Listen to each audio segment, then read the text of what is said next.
नमस्कार, मैं डॉक्टर प्रमोद सैनी हूँ। मैं जेपी हॉस्पिटल नोएडा में एज ए स्पाइन स्पेशलिस्ट कार्यरत हूँ।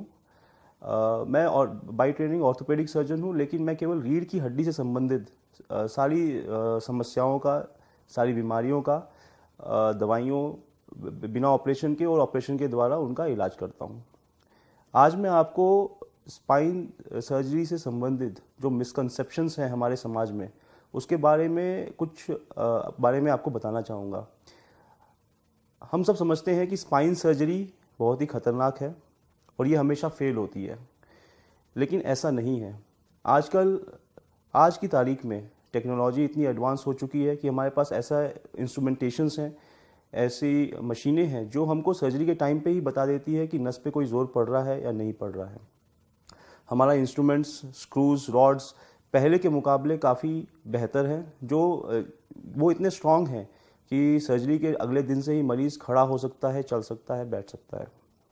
साथ ही हमारी स्पाइन की समस्याओं के बारे में जानकारी काफ़ी पहले के मुकाबले काफ़ी बेहतर है और आजकल के जो डॉक्टर्स हैं उनकी जो स्पाइन की सर्जरी से संबंधित जो ट्रेनिंग होती है वो भी काफ़ी एडवांस्ड है और इसलिए आजकल स्पाइन सर्जरी के से उतने कॉम्प्लिकेशंस या उतने फेलियर्स नहीं होते जो कि आज से 10-15 साल पहले देखे जाते थे। एक बहुत ही बड़ा लोगों के मन में डर रहता है कि अगर हम स्पाइन की सर्जरी कराएंगे तो पैरालिसिस हो जाएगा, जो कि सच नहीं है। देखिए, पैरालिसिस अब तब होता है सर्जरी के दौरान अगर नस पे चोट आए। अगर मोस्ट कॉमन स्पाइन सर्जरी जो होती है वो है स्लिप डिस्क या कमर में नस का दबाव। इसमें सर्जरी जो होती है वो कमर के निचले हिस्से की होती है, जहाँ पे ऑपरेशन करने के लिए, काम करने के लिए काफ़ी जगह होती है और ऐसी कमर के निचले हिस्से में लंबर स्पाइन में रीढ़ की हड्डी की सर्जरी के बाद पैरालिसिस का रिस्क इज़ लेस देन 1%। और अगर इंजरी होती भी है तो एक आधा नस पे होती है जिससे आदमी कभी बिस्तर पे नहीं पड़ता। पैरालिसिस का खतरा उन केसेस में ज़्यादा होता है जिनमें ऑलरेडी नस पे दबाव इतना ज़्यादा है कि मरीज़ के पाँव की ताकत ऑलरेडी कमज़ोर है। लेकिन अगर आपकी नसें ठीक हैं, मांसपेशियां ठीक हैं, अगर पाँव में कमज़ोरी नहीं है तो रीढ़ की हड्डी की सर्जरी के बाद पैरालिसिस का खतरा बहुत ही कम है। दूसरा हमारा मिसकंसेप्शन है कि हमको सर्जरी के बाद लंबा बेड रेस्ट करना पड़ेगा। ऐसा बिल्कुल नहीं है। आजकल हम जो भी सर्जरीज करते हैं, हमारी सर्जरी का पहला उद्देश्य यही होता है कि पेशेंट अगले दिन से बैठना, खड़ा होना, चलना फिरना शुरू कर दे। फॉर एग्जांपल, जैसे हम स्लिप डिस्क की सर्जरी करते हैं, ये माइक्रो सर्जरी है। पेशेंट या तो सर्जरी से एक दिन पहले या सुबह एडमिट होता है, दोपहर को उसकी सर्जरी होती है, अगले दिन वो खड़ा होता है, चलता फिरता है और डिस्चार्ज हो जाता है। बस एक परहेज़ रहता है कि आप 1.5 महीने तक नीचे नहीं बैठिए, आलती पालती नहीं मारिए और सामने नहीं झुकिए, और 3 महीने में मरीज़ पूरी तरह से नॉर्मल होकर अपने सामने झुकना, नीचे बैठना सब कुछ कर सकता है। इससे ज़्यादा बड़ी सर्जरी होती है फ्रैक्चर फिक्सेशन, जैसे रीढ़ की हड्डी में फ्रैक्चर हो जाते हैं। अब रीढ़ की हड्डी में अगर फ्रैक्चर है और अगर मरीज़ की नस पहले से ही डैमेज है और हम जब उसमें ऑपरेशन करते हैं तो अगर पहले से ही डैमेज है तो भी उसको ऑपरेशन की ज़रूरत है। लेकिन उन केसेस में हमारा जो सर्जरी का जो उद्देश्य होता है कि हम मरीज़ को बैठा दें और उसका रिहैबिलिटेशन स्टार्ट करें। बाकी जो नस की जो रिकवरी होती है वो टाइम के साथ धीरे धीरे करके होती है। स्पाइन की सर्जरी में सबसे खतरनाक सर्जरी, जो सबसे मुश्किल सर्जरी जो होती है वो है स्कोलियोसिस, रीढ़ की हड्डी का कुबड़ापन। इनकी सर्जरी, इस स्कोलियोसिस सर्जरी के बाद भी जैसे मरीज सर्जरी से रिकवर करता है 1 या 2 दिन में, वो खड़ा होकर चलना फिरना शुरू हो जाता है। तो इसलिए ऐसा नहीं है कि आप रीढ़ की हड्डी का ऑपरेशन कराएंगे और आप बिस्तर पे पड़ जाएंगे। एक और मिसकंसेप्शन है कि स्पाइन की सर्जरी के बाद हमेशा पुअर रिजल्ट ही मिलता है, मरीज़ का कभी दर्द नहीं जाता है। ऐसा नहीं है। इसके रीढ़ की हड्डी के ऑपरेशन के बाद भी थोड़ी बहुत दिक्कत रहना या कमर में दर्द होना या कुछ प्रॉब्लम्स होने के कई कारण होते हैं। नंबर 1, हमारे देश में ये देखा गया है कि किसी मरीज़ को अगर कमर में जैसे स्लिप डिस्क है, नस दबी हुई है, तो वो इमीडिएटली ऑपरेशन नहीं कराते। मतलब शुरू में तो ऑपरेशन की ज़रूरत होती नहीं है, मतलब वो इलाज कराते हैं, दवाइयाँ खाएंगे, सिकाई मलहम करेंगे, जो कि सारे मरीज़ों का शुरू में ऐसे ही इलाज होता है। ज़्यादातर मरीज़ इससे ठीक हो जाते हैं। कुछ केसेस में इंजेक्शन लगाना पड़ता है।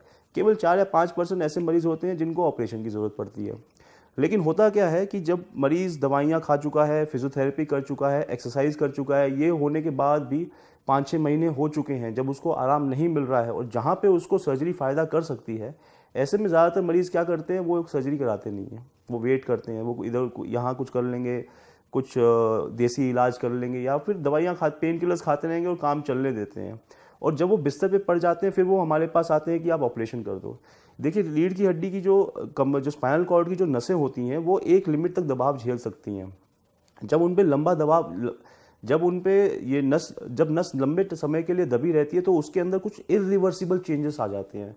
जैसे कि पाँव में सुनपन परमानेंट हो जाता है। अगर आपके पाँव में कमज़ोरी है तो वो भी कभी कभार परमानेंट हो जाती है। झंझनाहट परमानेंट हो जाती है, क्योंकि नस इतने लंबे टाइम से दबी होती है कि उसके अंदर ब्लड का सर्कुलेशन नहीं होता, वो परमानेंटली डैमेज हो जाती है।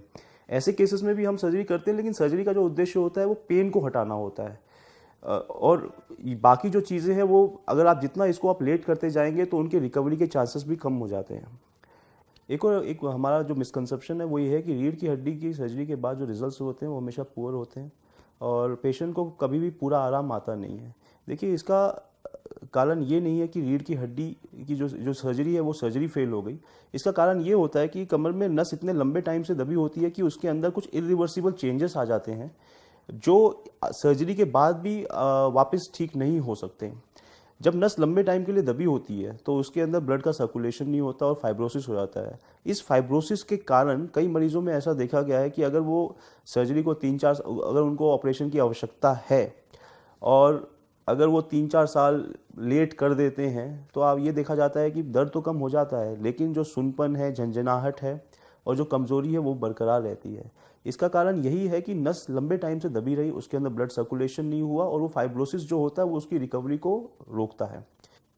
और देखिए, रीढ़ की हड्डी की समस्या या स्पाइन संबंधित जैसे स्लिप डिस्क, साइटिका की अगर किसी पेशेंट को समस्या है तो इसका मतलब ये नहीं है कि उसको ऑपरेशन ही लगेगा। 90 to 95% जो मरीज़ होते हैं इन समस्याओं के साथ, उनको दवाइयाँ, सिकाई, मलहम, फिजियोथेरेपी, एक्सरसाइजों से आराम आता है। 4-5% जो मरीज़ होते हैं उनको इंजेक्शन की ज़रूरत पड़ती है और केवल 5% केस ही होते हैं जिनको ऑपरेशन की ज़रूरत पड़ती है। और अगर ऐसे केसेस में ऑपरेशन किया जाए तो ऑपरेशन सक्सेसफुल है। हर सर्जरी में कॉम्प्लिकेशन होता है, रीढ़ की हड्डी की सर्जरीज में भी कॉम्प्लिकेशन होता है, लेकिन जो हम सोचते हैं कि 20%, 50%, 70-80% नहीं, इतना ज़्यादा कॉम्प्लिकेशन रेट नहीं है। कॉम्प्लिकेशन रेट लेस देन 1% है। और आप सर्जरी से पहले ही हम इन क्या कॉम्प्लिकेशन हो सकता है उसको प्रेडिक्ट कर सकते हैं और उसको मैनेज करने के लिए भी अरेंजमेंट्स कर सकते हैं। सो आज की मेरी टॉक मैं ये कह के कंक्लूड करूँगा कि हम जो समझते हैं कि रीढ़ की स्पाइन सर्जरीज या रीढ़ की हड्डी की सर्जरीज हमेशा फेल होती है, पेशेंट को पैरालिसिस हो जाएगा या वो लंबे टाइम के लिए बिस्तर पे रहेगा या उसको आराम नहीं आएगा, ये हमारे मिसकंसेप्शंस हैं, सही नहीं है। आजकल हमारी टेक्नोलॉजी, हमारी ट्रेनिंग, हमारी टेक्निक्स इतनी एडवांस हो चुकी है कि we are now able to give very very good results without and with very minimal complications. Thank you.